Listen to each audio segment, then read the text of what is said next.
Hello, Bacho. Let's read the given question. The question says a moving coil galvanometer has n number of turns in a coil of effective area capital A. It carries a current I. The magnetic field B is radial. The torque acting on a coil is option A given है n A square B square I. Option B given है n A B I square. Option C given है n square A I B. Option D given है n A B I. सो इस चीज़ को समझने के लिए we need to understand कि जब कभी भी करंट कैरिंग कॉइल को हम एक मैग्नेटिक फील्ड में रखते हैं so it experiences a torque. ठीक है. और वो torque we can say it is given by the formula M cross B और we can say it has to be M A M B sine theta basically. ठीक है. So let's suppose एक case consider कर लेते हैं just to have a overview के actually में किस तरीके से होता है. So this is let suppose के इनवर्ड मैग्नेटिक फील्ड है. ठीक है. और ये मैग्नेटिक फील्ड यूनिफॉर्म है. अब इसमें हमने एक कॉइल रख दी है. ठीक. और कॉइल को कुछ इस तरीके से रखा है कि आउटर एज एक एज थोड़ा सा बाहर की तरफ है. ठीक है. मीन्स वी कैन विजुअलाइज के अगर मान लेते हैं कि ये एज इनर एज है and this is our outer edge. ठीक है. सो कुछ इस तरीके से रखा हुआ है कि outer as is out of the magnetic field. सिर्फ इनर एज ही है इसके ऊपर लग. ठीक. अगर हम पूरा पूरा कॉइल ऐसे के ऐसे ही in the plane of magnetic field रख दें that is in perpendicular to the plane of magnetic field रख दें सो वहां पे कोई टॉर्क लगेगा नहीं. ठीक है. सो थोड़ा सा इसको ट्विस्टेड रखना पड़ता है ताकि इसके ऊपर एक टॉर्क लगे.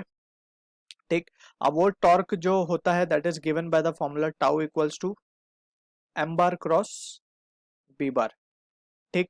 अब m क्या है. m is the magnetic moment या मैग्नेटिक डायपोल मोमेंट बेसिकली हम इसे कह सकते हैं and it is in the direction of area vector. That is अगर हम लूप में करंट इस तरीके से मान ले that is in the clockwise sense. अगर हम करंट ले लें सो राइट हैंड थंब रूल से हमें क्या पता चल जाएगा कि मैग्नेटिक मोमेंट का डायरेक्शन क्या है. ठीक.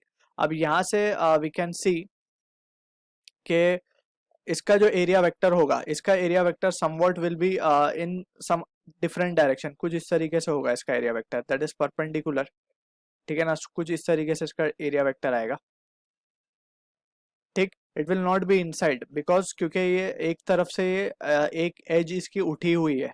Alright. So it will be making some angle theta with the magnetic field. So यहाँ पे जो टॉर्क की value we can write this torque value comes out to be tau equals to cross product है तो we can write this has to be M B sine theta. ठीक है. So यही result that is ये magnitude हो जाएगा इसका. So we will remove a vector sign. So magnitude wise torque acting on a current carrying coil place in magnetic field is given by the formula M B sine theta. अब यहाँ पे m जो है that is magnetic moment और magnetic moment क्या होता है. Magnetic moment is defined as I into A bar. ठीक है. So this is how magnetic moment is defined. अब यही रिजल्ट को यूज करते हुए we will try to analyse the moving coil galvanometer. So moving coil galvanometer की जब हम बात करते हैं सो हम यहाँ पे रेडियल मैग्नेटिक फील्ड यूज करते हैं. उसका रीजन है एक. So let's discuss that first. So यहाँ पे let's suppose we have radial magnetic field बना लेते हैं पहले. ठीक है ना. ये साउथ पोल हो गया हमारा. ये नॉर्थ पोल हो गया. और इसमें कुछ radial magnetic field lines draw कर देते हैं हम. ठीक है. यहाँ से यहाँ पे यहाँ से यहाँ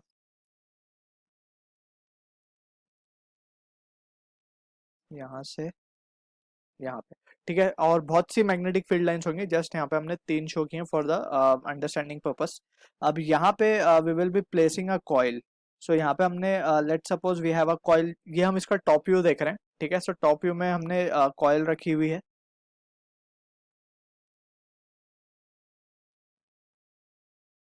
और ये कॉइल जो है इट इज कैरिंग करंट. ठीक. सो टॉप व्यू से हम देख रहे हैं this is the coil that we are.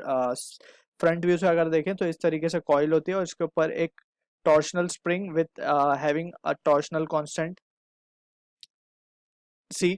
और यहाँ पे ये बेसिकली सी टॉर्शनल कांस्टेंट का एक स्प्रिंग के साथ ये कॉइल कनेक्टेड है और ये कॉइल इज कैरिंग करंट. इस तरीके से लेट से कोई एक डायरेक्शन हम मान लेते हैं क्लॉकवाइज डायरेक्शन में करंट कैरी कर रही है। सो इसका जो मैग्नेटिक मूवमेंट आएगा, मैग्नेटिक मूवमेंट का direction will be the same as the area vector. So area vector का डायरेक्शन हम क्या लेंगे, in the direction of current. So finger curl करेंगे in the direction of current. So जो magnetic movement का direction आएगा that will be invert, that is cross हम दिखा रहे हैं यहाँ पे, ठीक है ना। और इसी को हम अब टॉप व्यू से एनालाइज कर रहे हैं यहाँ पे। सो इसका मैग्नेटिक फील्ड का डायरेक्शन, सॉरी मैग्नेटिक मूवमेंट का डायरेक्शन आएगा दिस वे, क्लियर। अब यहाँ से we can see this is in the upward direction we can see. और जो फील्ड का डायरेक्शन है, अगर हम फील्ड को डायरेक्शन देखें, सो फील्ड का डायरेक्शन कहाँ आ रहा है, फील्ड का direction is coming this way, ठीक है। Both are perpendicular to each other, both are perpendicular to each other का मतलब ये हुआ कि टॉर्क जो होगा that will be sine theta की जगह, थीटा की जगह विल सब्सटीट्यूट 90, ठीक है ना। अब इसको थोड़ा सा विजुअलाइज करते हैं कि जैसे ही करंट कैरिंग कॉइल को हमने मैग्नेटिक फील्ड में रखा, so it will experience a torque which is given by the formula tau equals to m B sine theta, और थीटा तो 90 डिग्री है यहाँ पे। सो लेट्स चेक फर्दर कि अब क्या होने वाला है। तो अगेन क्या होगा, this coil will rotate, and rotate होने के बाद it will have some new position. So हम यहाँ पे इसको समझ लेते हैं कि लेट्स से वो रोटेट होने के बाद यहाँ पे आ गया, और वो कितना रोटेट हो गया, लेट्स से सब थीटा एंगल वो रोटेट कर गया।